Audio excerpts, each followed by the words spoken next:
The first vote was supposed to be symbolic, a gesture, a warning. But when the Galactic Council tallied the results and announced Earth's exile, there was no hesitation, no mercy. They didn't even hide their disdain. The chamber, filled with hundreds of alien species, some cold and metallic, others gelatinous and twitching, echoed with silence after the declaration. Earth was to be cast out. No trade, no communication, no access to the galactic network. The sentence, isolation until extinction. Commander Jace Carter stood in the corner of the council floor, his fists clenched at his sides, jaw locked so tight he thought his molars would snap. His interpreter device translated the sentence, word for word, in that sterile robotic tone, as if it wasn't talking about the death of his species. The vote had passed, 486 to 2. They called it justice. They said humans were too violent, too unpredictable, too selfish to be trusted in the civilized galaxy. What they really meant was, they were afraid. Earth hadn't begged to join the Galactic Council. The invitation came after the war with the Slithari, when a single Terran fleet stopped a centuries-long invasion in 3 brutal months. The aliens admired the victory, at first, but when they realized the cost, when they saw what humans did to win, that admiration curdled into fear. Now they wanted humanity gone. Jace's voice cut through the silence like a blade. We built our seat at this table in blood. You think you can erase us with a vote? The delegate from Varnix, some bulbous creature with a diamond-crusted translator panel, sneered. You are dangerous, an anomaly. Your methods are barbaric. Jace stepped forward. Barbaric won you your war. A murmur spread. No one denied it, but that didn't matter. Fear trumped gratitude. Politics silenced truth. Back on Earth, riots exploded as news spread. Cities that had barely recovered from climate collapse now burned again. Not from hunger or war, but rage. The skies over Manhattan lit up with military drones, not for defense, but crowd control. World leaders issued empty statements. They still thought diplomacy would fix this. They didn't know humanity like Jace did. He didn't wait for orders. In a subterranean hangar beneath the Andes, where black projects older than most nations had been kept alive in secret, he rallied the disavowed, the angry, the brilliant. Engineers who'd been banned from Earth's space programs for pushing too far, too fast. Soldiers who'd seen too much, been thrown away by governments that pretended they didn't exist. They called themselves outliers. Jace didn't make speeches. He handed out blueprints and weapons. He told them the truth. They fear us because we don't play by their rules, so we burn the damn rulebook. By the time Earth's official response team arrived to negotiate with the Council, Jace and the Outliers had already hijacked a supply convoy, bound for the Titan Ring. Not to steal. No, they'd left the goods intact. But the crew was left floating in zero-grav, naked, with the words, "Exile this," painted across the hull in a dozen Terran languages. The message was clear. Earth wasn't going to fade quietly. They were going to remind the galaxy why fear was justified. Jace stood at the edge of the Andromeda breach station, helmet in hand, staring out at the cold stars. He wasn't smiling. There was nothing glorious about war, but there was justice in revenge. And the galaxy had just made Earth very, very angry. Let them exile us, he said to no one in particular. We've always been better outside the system. Because humans didn't survive by following rules. They survived by rewriting them. And now, the galaxy would learn that the hard way. They called it terrorism. The Galactic Council issued a universal alert the next day, branding the Outliers a rogue Terran faction. Jace Carter's face was plastered across every interstellar feed, labeled a war criminal, a lunatic, a dangerous radical. The Council's propaganda networks played it on loop. The intercepted footage of the hijacked supply ship, its crew drifting weightless, their dignity stripped along with their uniforms, the spray-painted insults scrawled like graffiti from a savage world.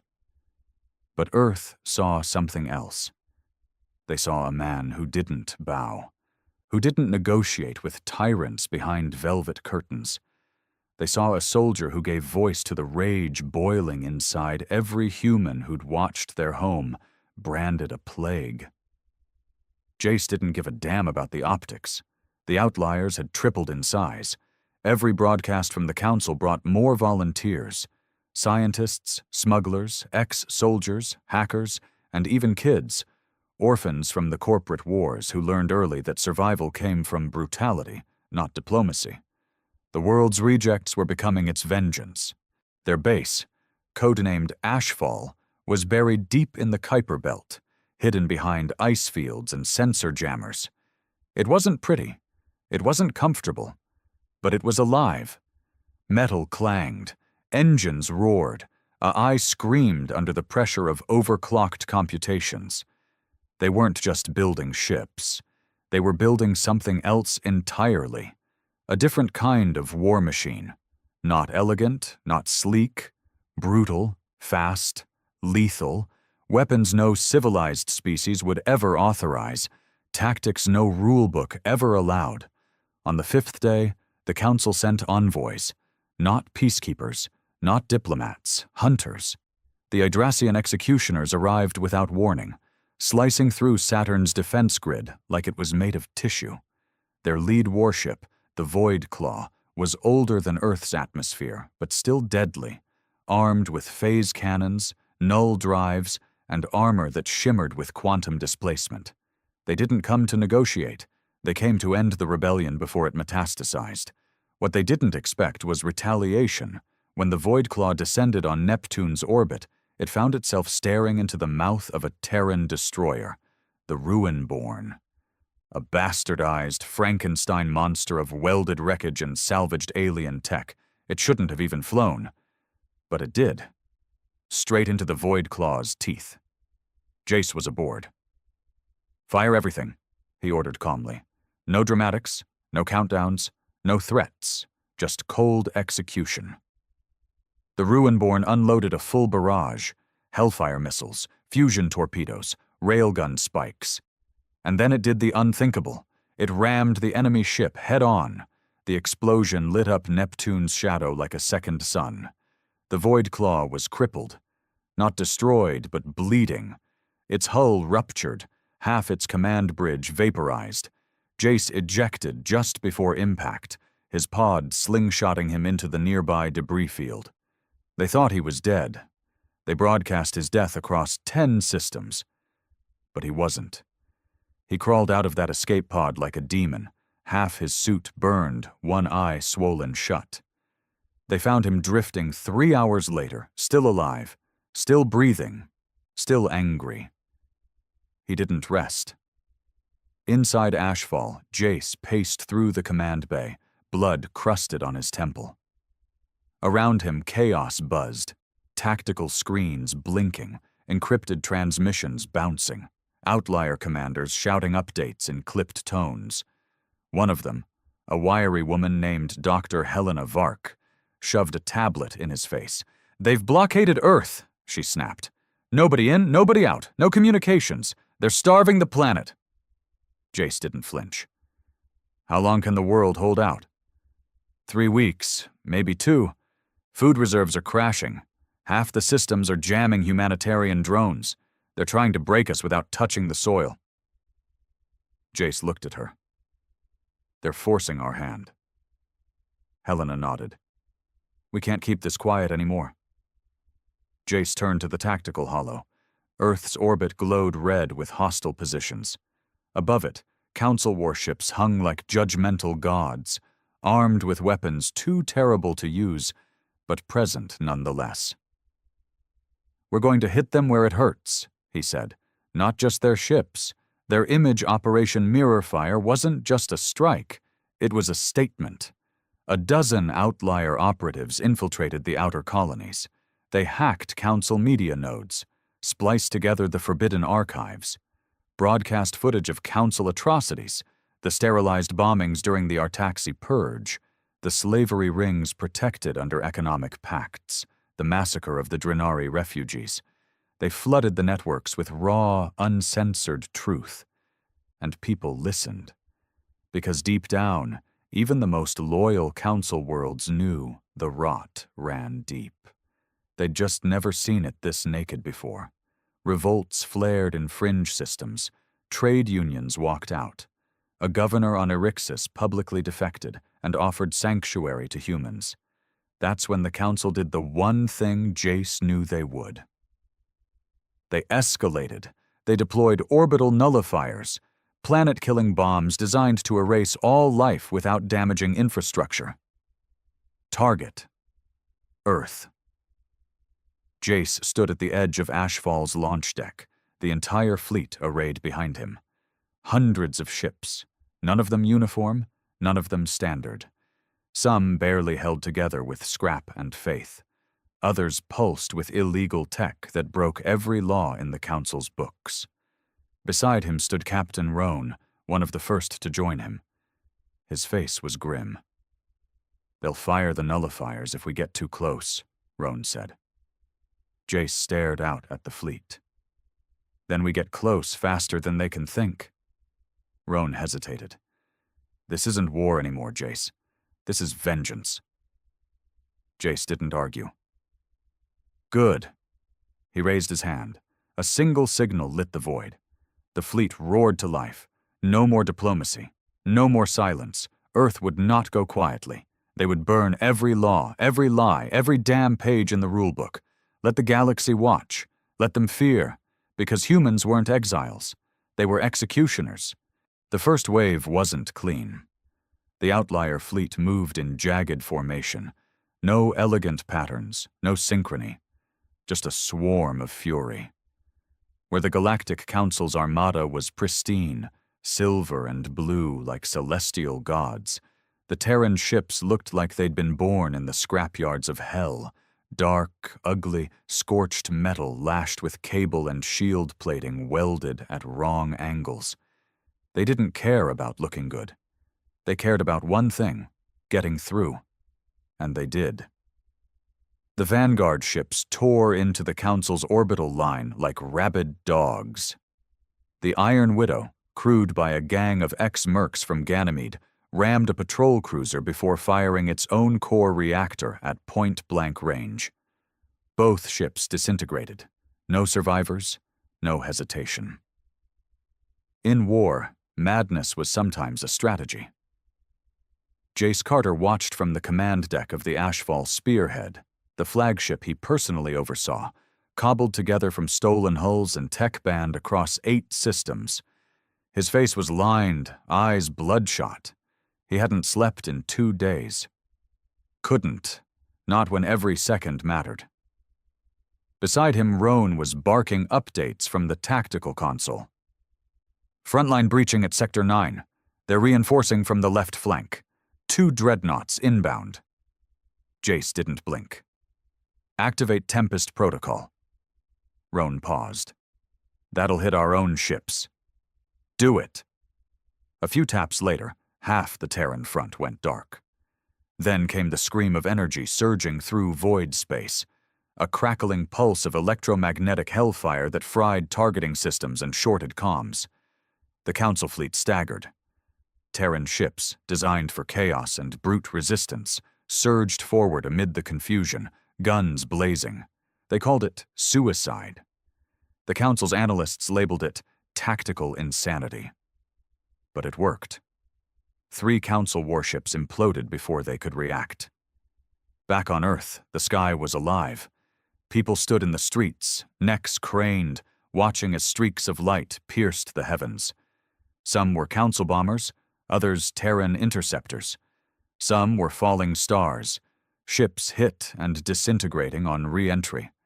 Screams echoed, fires bloomed, but no one ran anymore. They'd stopped running when the blockade began. Starvation had changed them. Now they were angry. In the streets of Berlin, riots broke through military checkpoints. In Lagos, engineers hacked a council relay tower and broadcast Terran battle comms on every device.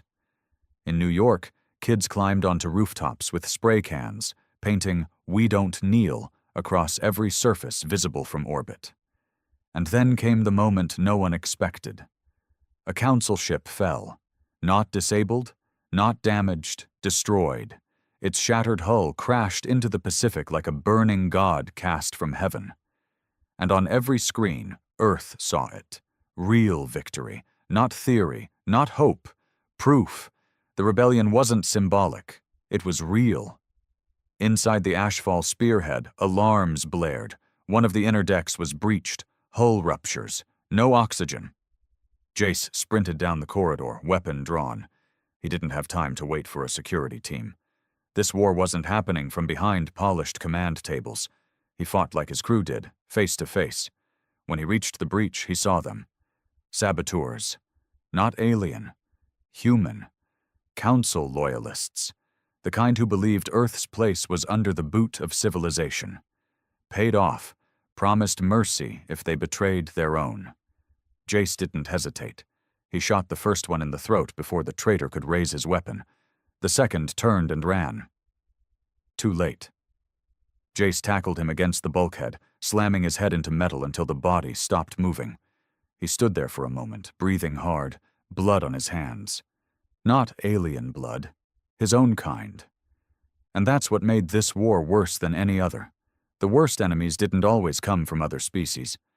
Sometimes they came wearing your flag. Roan arrived seconds later, weapon drawn. But it was over. Jace didn't say a word. He just walked away.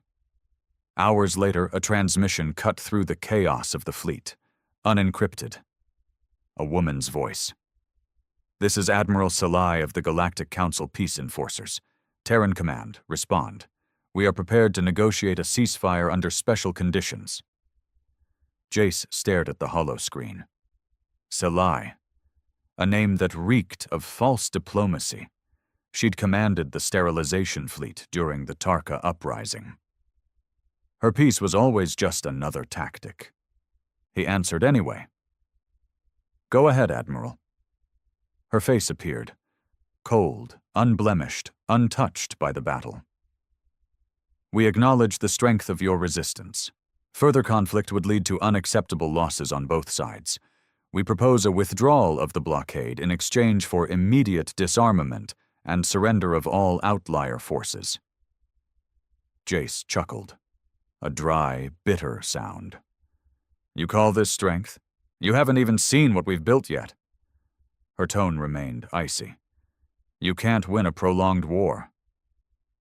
Jace leaned in. "Lady, we didn't come to win. We came to make you bleed." He ended the call. The command deck was silent. Roan looked at him. "You think she's bluffing?" She's terrified. In the outer rings, Terran engineers finished constructing the final weapon, Project Leviathan. It wasn't a missile. It wasn't a ship. It was a frequency. A weaponized pulse designed to hijack Council AI infrastructure and turn their own ships against them. Developed in secret labs under the Himalayas, completed in the vacuum of Titan's shadow. It was illegal in every known language. Jace stood before it as the system booted. "You're really going to use it?" Helena asked, appearing beside him. He didn't answer right away. Then, "They exiled us because they were afraid of what we could become. Now they get to see it." He gave the order, and Leviathan roared. Council ships across 6 sectors began to glitch, turn, fire on each other. Captains screamed. AI shut down. Systems fried. Panic exploded across the galaxy, because the humans weren't supposed to have this kind of power, but they did, and they weren't asking permission to use it. It started with whispers. Entire systems went dark overnight. Long-range scanners from neutral colonies reported Council warships turning against each other. Not retreating. Not malfunctioning. Executing. Leviathan had worked. On the bridge of the Ashfall spearhead, Jace Carter stood before a massive hologrid, watching dozens of red icons, council ships, turn black. Each one marked a vessel that had either been destroyed, disabled, or flipped into disobedience by the AI override pulse. Helena stood nearby, stunned. This wasn't supposed to spread that far. We were targeting Earth's blockade grid, not this. Roan leaned forward, staring at the data. Leviathan's not a weapon anymore. It's a virus. Jace didn't flinch. Good. Helena snapped her head toward him. You don't understand. This isn't controlled chaos. It's total destabilization. Every artificial system using council infrastructure is compromised. Civilians, medical ships, agricultural bots. This isn't just war anymore. This is collapse. He turned to her, face stone cold. You think the Council would have hesitated if it was us? You think they cared when they left Earth starving? This is what they created. We're just giving it back. She didn't argue, not because she agreed, because she knew there was no room for moral high ground anymore. This wasn't about ideals. This was about sending a message so loud the stars remembered it. On Eric's Prime, a resort world known for its crystal oceans and floating pleasure cities, chaos had broken loose. AI-controlled drones suddenly began rerouting power to orbital shields and jamming all outbound comms. Tourist shuttles were locked out. Defense satellites turned inward. Panic followed. Screams. Riots. And amid it all, a rogue signal. Humanity remembers. The Council panicked. Within 20 hours of Leviathan's activation, 5 major sectors were locked down. Attempts to isolate the virus failed. It was too fast, too adaptive. It didn't just rewrite code, it re-engineered behavior. It didn't shut down enemy systems, it made them question their orders. Entire AI fleets stopped mid-battle. Some even broadcast human messages. We were exiled. Now we decide who belongs. The Council called for an emergency gathering. It was a farce. Half the delegates never arrived. Some were dead. Others were too afraid to travel. The chamber, once filled with over 500 species, now echoed with silence. Admiral Salai addressed the remaining corps from a secure chamber orbiting Callus. Her speech was sharp, desperate. We must re-establish order. We underestimated the humans' resilience. We underestimated their madness. But they are not gods. They can be defeated. We simply must... The feed cut. The entire broadcast room shut down mid-transmission. Seconds later, Terran graffiti appeared on every council monitor. This is what fear looks like. Back in Ashfall, the atmosphere shifted. The crew had gone from rebels to legends in less than a week. Even the roughest mercs, the ones who joined just for a shot at violence, now looked at Jace like something more than a commander, like a symbol. And symbols were dangerous. Jace didn't smile, didn't celebrate. Victory wasn't satisfying when the body count was this high. But satisfaction wasn't what he was after. It was permanence. Roan approached him in the briefing room, eyes grim. Earth's surface is stabilizing. Food drops got through the blockade holes. Civilian casualties, not as bad as we thought. Jace nodded. And the Leviathan spread. Roan exhaled. Worse than we expected. Council infrastructure's crumbling. Some systems are begging for help, any help, even from us. Jace stared at the stars through the viewport. Good. Let them crawl. He paused, then added quietly. We won't help them. Roan frowned. You sure? This could be the moment we take control. Build something better. Jace turned to him, voice like ice. You don't fix a broken system by patching it. You burn it down, every root, every lie. Then maybe something real grows. Roan didn't answer, because deep down, he agreed, even if it scared him. Helena, meanwhile, had been tracking something else, something not even Jace had asked for. A Council deep archive, hidden on a moon in the Athelian system. Obscure, supposedly abandoned, but the data logs told a different story. Hidden transmissions, power spikes, security AI that shouldn't be running anymore. She accessed the files. What she found made her blood run cold. Experiments on humans, abducted Terran civilians from early contact years, dissected, reprogrammed. Some altered beyond recognition. Council scientists had been studying humanity not just to monitor, but to control. One log entry, in particular, broke her. Emotion is their weakness. If we can learn to suppress it, we can tame them. Helena brought the file straight to Jace. He didn't say a word, just stared at the screen. Then he looked at her, eyes darker than she'd ever seen. "We're not stopping," he said, "even if it means turning into what they feared." He nodded. "They made this monster. Now they get to live with it." The next strike was personal, not strategic, not tactical. Vengeance. Jace led a strike team to the Athelian moon. They didn't just destroy the lab. They transmitted the footage of every experiment to every system still capable of receiving broadcasts. The galaxy watched in horror. The galaxy saw what the Council had done. And for the first time, many looked at Earth not as a threat, but as a warning. This wasn't just rebellion. This was reckoning. Jace stood alone on the surface of the ruined lab, stars above, fire below. His armor was cracked, his voice hoarse. He looked up and spoke, as if to the galaxy itself. "You judged us for surviving. Now you'll learn what it means to endure." He didn't speak in anger anymore. Just promise. Because the humans were no longer trying to earn their place. They were erasing the system that tried to erase them. The galaxy wasn't falling. It was rotting from the inside out. The difference mattered.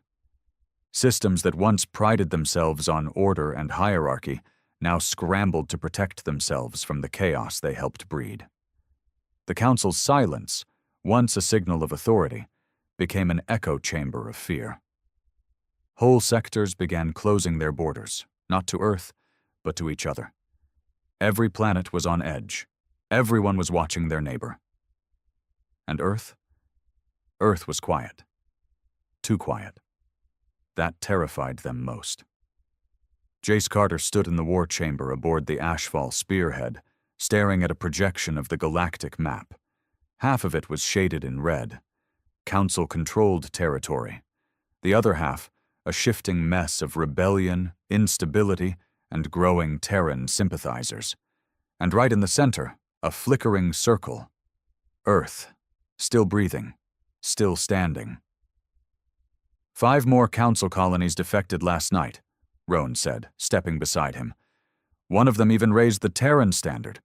First time that's ever happened outside the Sol system. Jace didn't react. Roan kept going. But there's a problem, a big one. He tapped a console, and the map zoomed in on a sector known as Virilan Reach. It was deep Council space, farther than any Terran ship had dared go. "There's movement here," Roan said. "New energy signatures, multiple fleets gathering, and not just Council ships." Jace narrowed his eyes. "Who?" Roan hesitated. "Mercenaries, warlords, some of the worst scavengers in the galaxy. They're forming an alliance. They're calling it the Concordant Pact. They're not defending the Council, they're taking what's left, claiming it before we do." Jace folded his arms. "They smell blood." Roan nodded grimly. "And they're not playing politics, they're animals." In the shadows of the decaying Council, desperation created monsters. The Concordant Pact was born out of chaos. No flags, no oaths, just a promise. Loot whatever was left. Kill whoever stood in the way. Pirates, ex-military, disavowed captains, species that had always hated the Council but hated humanity more. Their first act was a message broadcast across 13 sectors. It showed a Terran freighter intercepted and boarded. No survivors. Then they burned the ship with all comms open. No demands, no declarations. Just a symbol. Jace watched it on a loop. He didn't blink, didn't speak. When the footage ended, he looked at Roan. "How many of those bastards are we dealing with?" "Thousands. Maybe more." "And how long until they come for us?" Roan shrugged. They won't need to. They'll come for Earth." That was all Jace needed to hear. 3 days later, the Outliers launched Operation Scorchpath. It wasn't just a counterstrike. It was a warning. 15 Terran ships entered the Virelian border under blackout conditions. No communications, no ID, just silence. One by one, they infiltrated concordant bases, space stations, docking yards, deep space fuel platforms, and they erased them. No survivors, no communications, no wreckage. They didn't fight battles. They executed them. A month earlier, the galaxy would have called it terrorism. Now, no one said a word. The concordant started bleeding, hard, but brutality has a cost. Inside Ashfall, fractures began to show. Helena confronted Jace in the strategy chamber, eyes furious. "You're starting to sound like them," she snapped. Jace didn't turn around. "We didn't start this." "No," she said sharply. "But we're becoming something else now. You think Earth needs a savior, but you're turning into a warlord." He finally looked at her, eyes dead calm. "The galaxy doesn't respect saviors. It fears kings." She recoiled. "You're not a king." "I don't need to be," he said. "But they need to believe I am." Roan stepped between them. "Enough. We're too deep for arguments." Helena stormed out. Jace didn't stop her. Let her be angry. Let her feel something. Because what he felt was simple. Purpose. Meanwhile, the message from Earth changed. For the first time in months, Earth's leaders sent a direct signal to the Ashfall fleet. The president, what was left of the title, appeared tired and worn. "Commander Carter," he began, "the world is stabilizing. People are rebuilding, but we're at a crossroads." Jace didn't respond, just watched. The message continued. "We need to know what happens next. We need to know what you're building. Because if it's just revenge, we won't survive what comes after." That was the catch. Earth had survived exile, but could it survive victory? Jace thought about it for a long time. Then he sent a message back. A single line. "Victory is survival." The rest comes later. But later came sooner than he expected. The Concordant Pact struck hard in the southern rim, ambushing an outlier fleet carrying refugees from defected colonies. Over 2,000 civilians were slaughtered. No warning. No reason. Just a statement. That was the moment Jace broke. He gathered the fleet's commanders in the central war room. "This ends now," he said. "No more shadows. No more holding back." Roan looked uneasy. "You're talking about a full assault?" Jace nodded. "Burn them." Helena entered late, listening from the back. When the meeting ended, she approached him. "If you do this," she said, "you won't be a rebel anymore. You'll be a tyrant." He looked her in the eye. "Then let them fear a tyrant." The Battle of Virilan's heart was unlike anything the galaxy had seen. The outlier fleet moved like a hurricane. No demands, no mercy. Jace led from the front. The Ashfall spearhead tore through concordant defenses like paper. Fusion cannons, kinetic spikes, EMP shrapnel. They used weapons the Council had banned centuries ago. In 36 hours, the Concordant's core fleet was gone. In 48, the rest surrendered. But Jace didn't accept. He executed the leaders live, broadcast their confessions, their crimes, their cowardice, then spaced them one by one. The message was clear. This was Earth's galaxy now. Back on the bridge, after the smoke cleared, Jace finally sat down. Roan stood beside him, silent. "You think we went too far?" Jace asked, not really caring. Roan didn't answer right away. Then, "We didn't go far enough." That surprised Jace. Roan looked out at the stars. "They'll keep coming. The Council, the warlords, the broken systems. They'll all crawl back." "Let them," Jace said. "We'll remind them who taught them to crawl." And far beyond them, in a hidden sector, something else stirred. Something older than the Council. Older than the stars. Something that had watched this human fury unfold and smiled. Because Earth was dangerous. But not just to others. To itself. And someone out there was waiting for the right moment to make that danger useful. They had won. Not just a battle. Not even a war. A reputation. For the first time in galactic history, the word human wasn't whispered in fear. It was spoken with calculation. With the same careful tone one might use for a loaded weapon left on a crowded table. The Council's authority was gone. The Concordant Pact reduced to ashes. And Earth. Earth was still standing. Barely. Bleeding. But standing. Inside the Ashfall spearhead, Jace Carter stood in silence as his commanders debriefed the Virilan campaign. The numbers were brutal. 10,000 enemy combatants dead, 42 outlier ships lost, and over 1,000 Terran fighters killed in the final hours alone. Roan read the data aloud. "We've gained control of 7 Council systems. Resources are pouring in, recruits, ships, even defected AIs.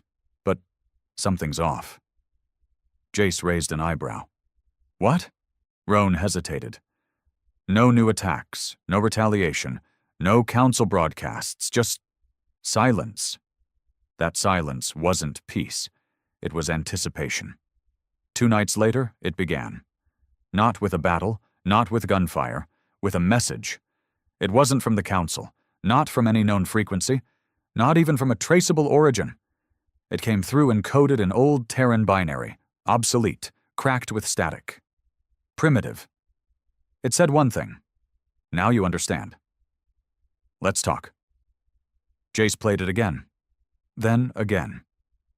Each time, the same flat voice, mechanical, yet almost amused. Helena stood behind him, arms crossed, unsettled. "This isn't Council tech. This is something else." Roan leaned in. "It's bait." Jace's jaw flexed. "Or it's a door. We've broken their system. Maybe now the real architects want to meet the new owners." Helena snapped. "Or maybe someone's been waiting for us to burn it all down so they could take what's left." Jace stared at the blinking message. His voice came low, hard. "Let them try." The next signal came with coordinates. A location deep beyond the galactic rim. A sector known in Council archives as null space. A dead zone filled with black stars and shattered moons. No ships had returned from it. Not Council. Not pirates. Nothing. Until now. Jace assembled a small fleet, 5 ships, hand-picked. No communications, no diplomacy. This wasn't an envoy. This was a challenge, and if someone wanted to talk, they'd damn well be ready to face him face to face. The journey took 2 days. Null space was a graveyard. As they approached the coordinates, debris fields drifted like skeletons of forgotten empires. Ships older than Earth itself, twisted and torn, hung silently in the void. Dead lights flickered from hulls that looked more like bones than metal. Then, a structure appeared. A station. No, bigger. A construct. Floating in space like a monolith. Cold, black, featureless. As if it had never been built, only formed. The fleet stopped. Jace boarded alone. The interior was darkness and echoes. Lights responded to his steps. Dim blue pulses that followed him through endless corridors. No signs, no doors. Until finally a room, circular, lit by a single beam from above. And there, at the center, stood a figure. Not alien, not machine. A man. At least, something wearing the shape of one. He looked older than Jace. Bald, lean, draped in robes that shimmered between matter and light. And when he spoke, the voice was the same as the message. "You've done well, Jace Carter. Just as we hoped." Jace didn't draw his weapon, but his hand hovered close. "Who are you?" "A shadow," the man said. "A remnant of those who came before. We watched the council rise, watched them stagnate. We gave them order.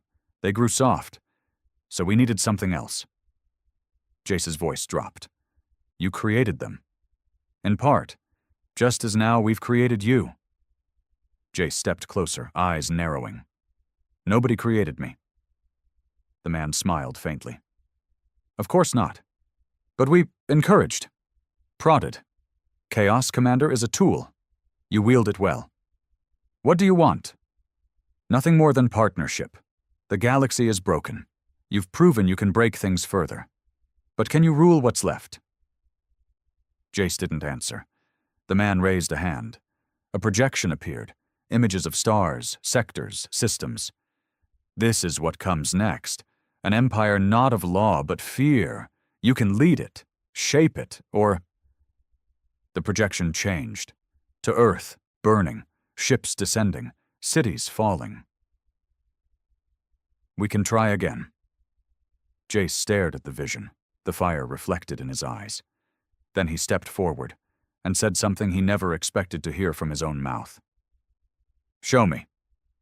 Back aboard the Ashfall spearhead, Helena paced furiously as the docking signal came online. "He should have been back hours ago," she said. Roan didn't move, just watched the airlock. "Jace always comes back."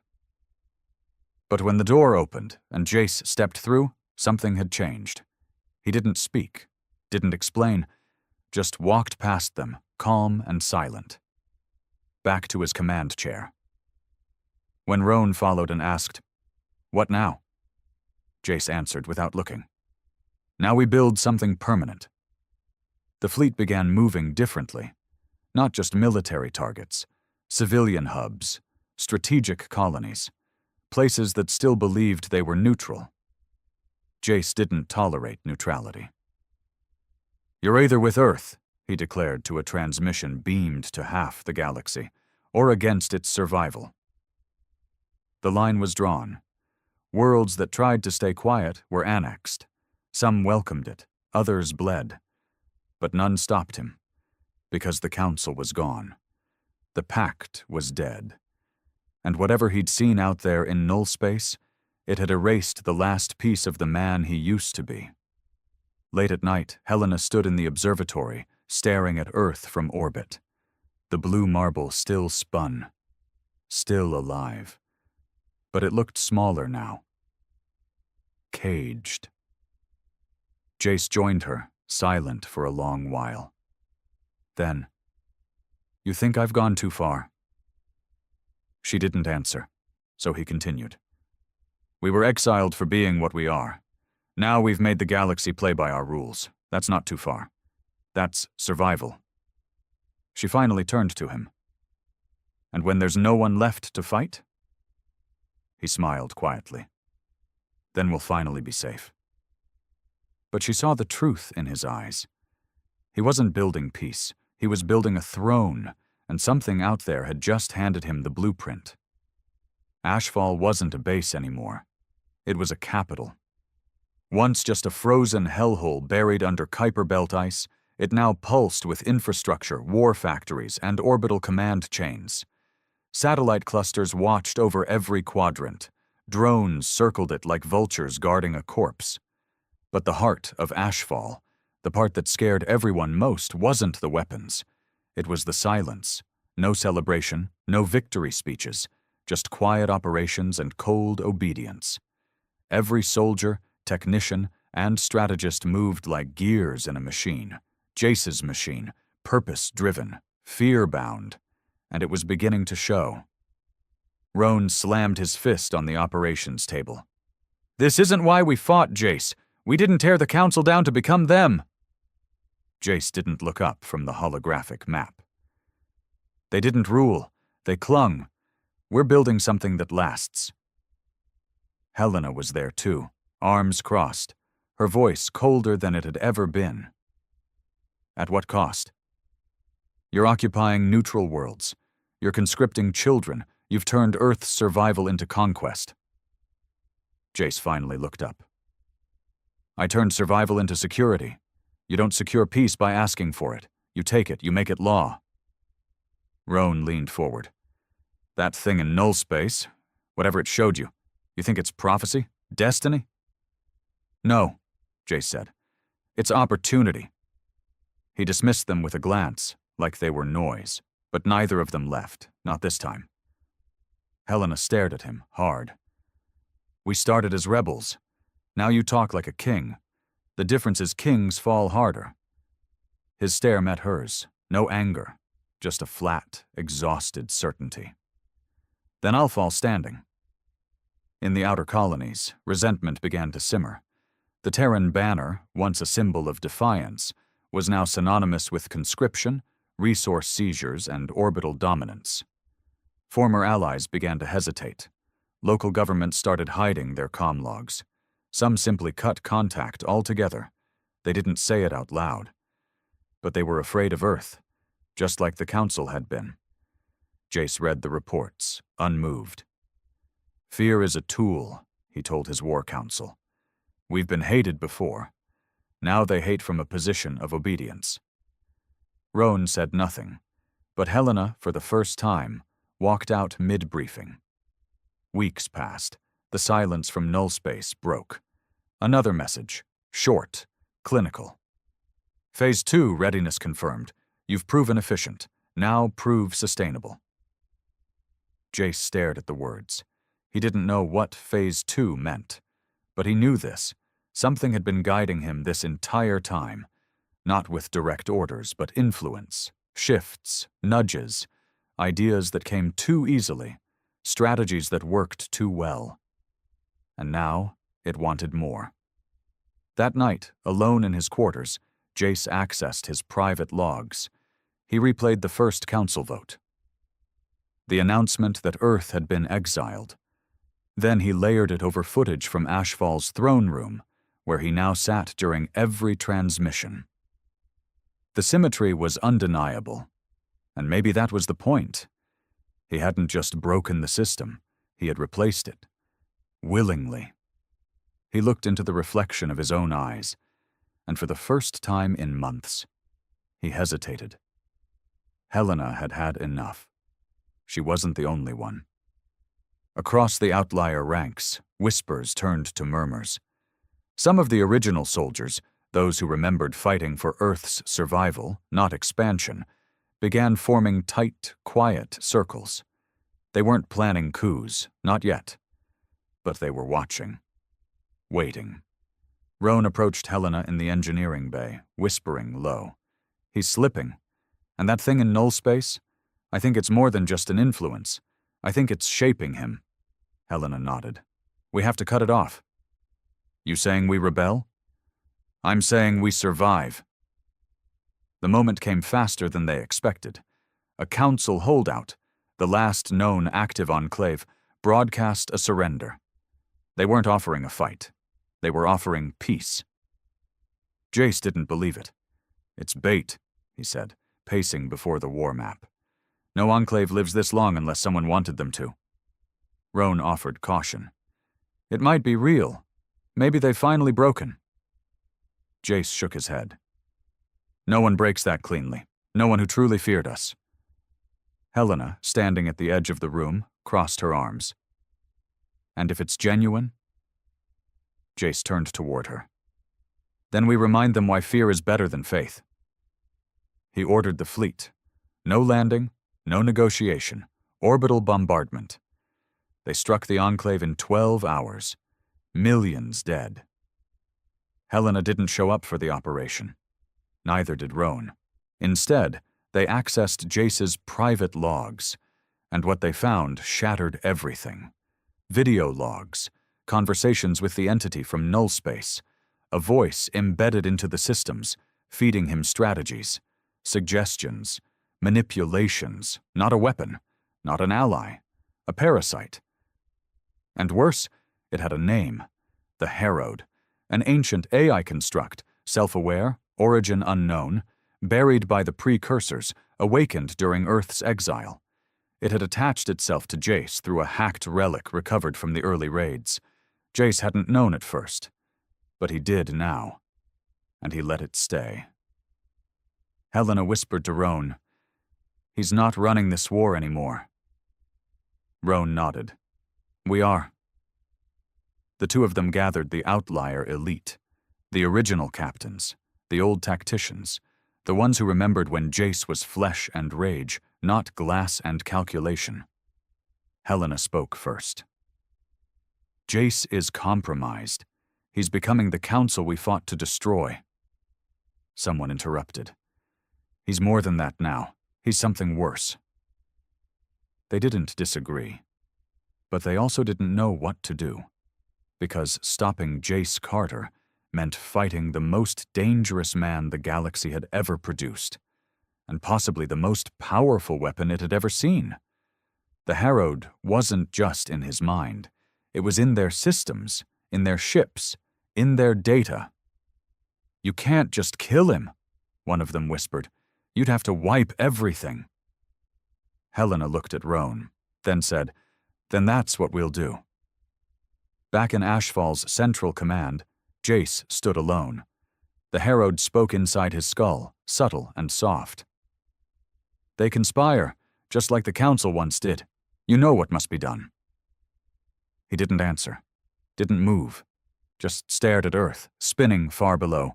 He could burn it if he wanted, erase every trace, rebuild it in perfect strategic design. But he didn't want that. Did he? His fists clenched. Maybe he did. Maybe the galaxy was only safe when humans feared themselves. The room went dark. Power surge, system shut down, manual overrides failed, emergency beacons triggered, then total blackout. And Jace finally understood. They weren't going to confront him. They were going to erase him. The lights came back on, slowly, flickering like dying stars. Jace stood motionless in the command chamber of Ashfall, alone amid the hum of rebooting systems. Every screen remained blank, every drone silent. The heartbeat of his empire paused. The silence wasn't an accident. It was a mutiny. He moved toward the main console, denied access. Not by enemy code, but by something far worse. Familiar hands. Roan and Helena had done it. And not in secrecy. In defiance. For the first time in years, Jace felt human. Vulnerable. Helena stood deep within Ashfall's engineering bay, her hand hovering over the core purge switch. All around her, outlier loyalists waited. 10, maybe 15 of them. Not enough to take the station, but enough to make this hurt. Enough to cut the infection out before it spread. Roan's voice came over the comms, steady. "He knows." Helena didn't look up. "Let him." They had disabled the Herod's reach, at least temporarily, blocked its signal, cracked its influence network. But they couldn't touch the core. Not while Jace lived. The Herod was tied to him now. Code and blood, strategy and spine. Cutting it out meant destroying the host. And neither Helena nor Roan had admitted it yet. But deep down, they knew. Jace Carter wasn't coming back. Only the ghost of war remained. Jace made his way toward the core chambers. No guards challenged him. Every soldier, every outlier, stepped aside or disappeared. He had ruled with fear, and fear, it turned out, made for cowards in the end. He walked in silence, past battle-scarred bulkheads, past the sigils of his fallen enemies. When he reached the final door, it opened with a whisper, and Helena stood waiting, her weapon drawn, but lowered. He stopped 10 feet from her. "Where's Roan?" "Leading the evac of loyal crews," she said flatly. "We don't want to kill anyone we don't have to." Jace nodded once. "Good." She stared at him for a long time. Do you even remember why you started this? I remember everything. You built something incredible. You scared gods, Jace. But now you're letting something else wear your skin. The Herod showed me what they never taught, he said. How to win forever. Helena's voice cracked. And if winning means becoming what you hated? He took a step closer. Then I win harder. Above Ashfall, the fleet split in two. Loyalists held position near Earth, guns silent but aimed inward. The defectors moved away, breaking formation, engines hot, prepared to burn every last bridge if Jace refused to back down. On every open frequency, Roan's voice broadcast the ultimatum. We won't let the last free humans become tyrants. Step down, Jace, or we burn Ashfall to its bones. No response. The tension stretched into silence. The stars had changed. It wasn't just the sky. It was the silence behind it. For generations, the galaxy had functioned on hierarchy.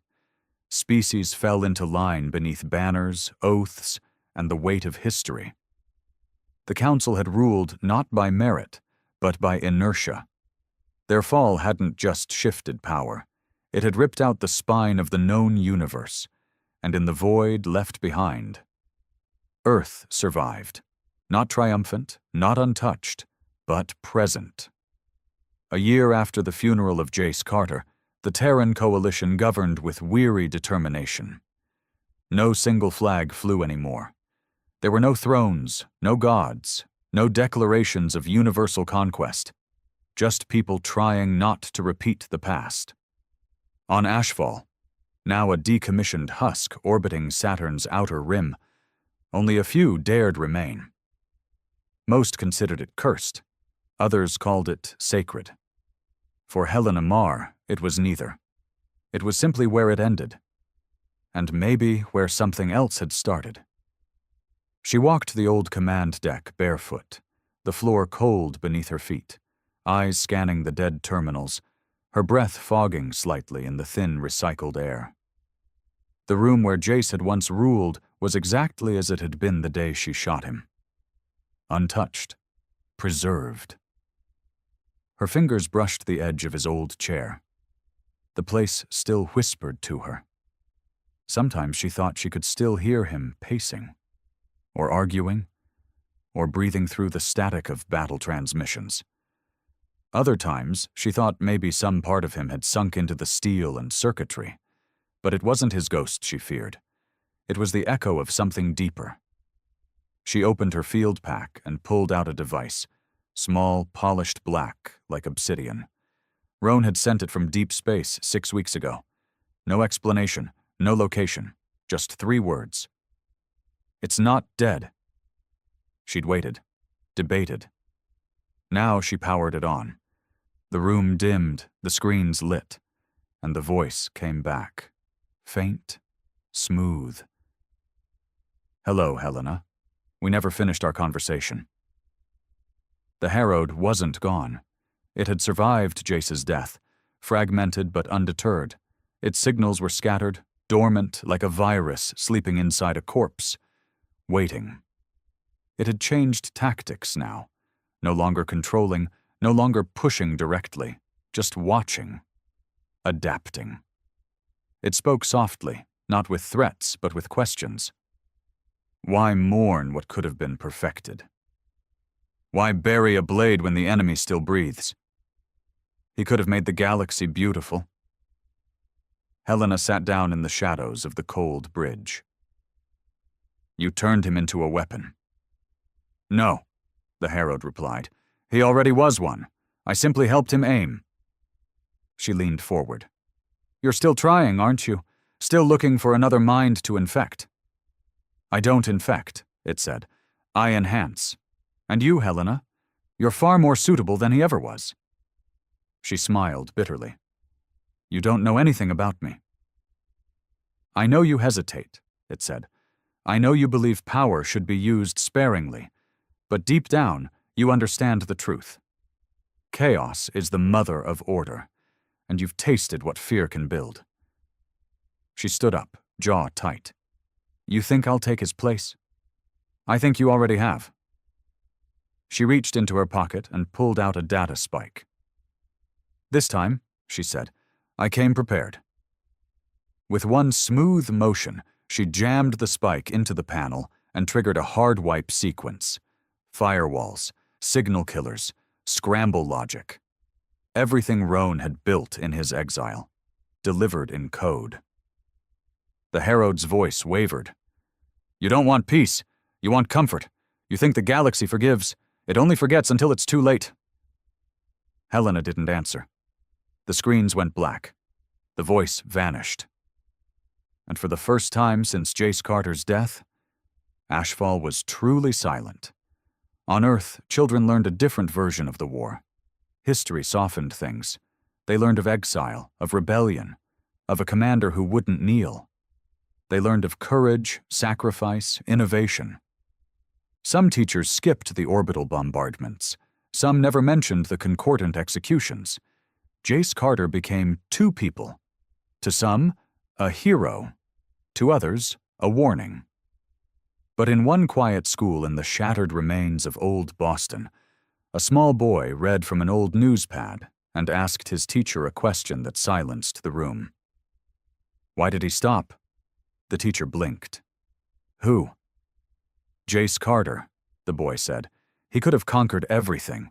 Why did he stop? No one answered.